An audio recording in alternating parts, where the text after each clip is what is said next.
ایک شہر میں ایک بہت امیر شخص رہتا تھا۔ اس کے پاس بڑی گاڑیاں، عالیشان بنگلہ اور بے شمار دولت تھی۔ لوگ اس کی دولت دیکھ کر حیران رہ جاتے تھے، مگر اس کے دل میں غرور بہت تھا۔ وہ غریبوں کی مدد نہیں کرتا تھا، نماز کا نام سن کر ہنس دیتا اور کہتا، زندگی صرف پیسہ کمانے کا نام ہے۔ اس کی ماں اکثر اسے سمجھاتی، بیٹا دنیا عارضی ہے، ایک دن سب نے اللہ کے پاس جانا ہے۔ لیکن وہ غصے سے جواب دیتا، بس کرے ماں، مجھے یہ نصیحتیں پسند نہیں۔ وقت گزرتا رہا۔ ایک رات وہ اپنے دوستوں کے ساتھ پارٹی سے واپس آ رہا تھا۔ سڑک سنسان تھی، آسمان پر کالے بادل تھے اور تیز ہوا چل رہی تھی۔ اچانک اس کی گاڑی بے قابو ہو گئی۔ بچاؤ! ایک خوفناک حادثہ ہوا۔ لوگ دوڑتے ہوئے آئے، مگر بہت دیر ہو چکی تھی۔ وہ شخص دنیا چھوڑ چکا تھا۔ اگلے دن پورا شہر اس کے جنازے میں آیا۔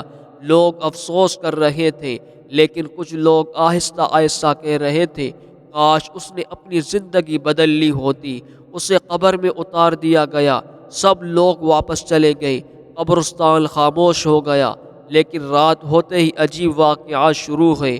قبرستان کے قریب رہنے والے لوگوں نے خوفناک آوازیں سنی۔ ایسا لگتا تھا جیسے کوئی چیخ چیخ کر مدد مانگ رہا ہو، مجھے بچاؤ، مجھے ایک موقع اور دے دو۔ لوگ ڈر گئے، کسی کی ہمت نہیں ہو رہی تھی قبرستان کے قریب جانے کی۔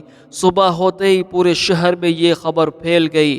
لوگ خوف سے ایک دوسرے کو وہ آوازیں سنانے لگے۔ شہر کے ایک نیک بزرگ نے یہ سنا تو وہ خاموش ہو گئے، پھر آہستہ سے بولے، یہ دنیا انسان کو دھوکہ دیتی ہے، اصل کامیابی اللہ کی اطاعت میں ہے۔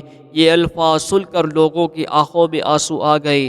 ایک نوجوان بولا، ہم بھی دنیا کے پیچھے بھاگ رہے ہیں، اگر آج موت آ گئی تو کیا ہوگا؟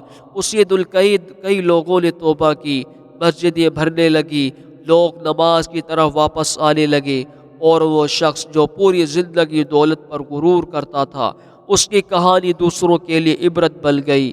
تو دوستوں، قبر میں صرف اعمال ساتھ جاتے ہیں، دولت نہیں۔ اس لیے نماز قائم کریں، گناہوں سے توبہ کریں اور اللہ سے اپنا تعلق مضبوط کریں۔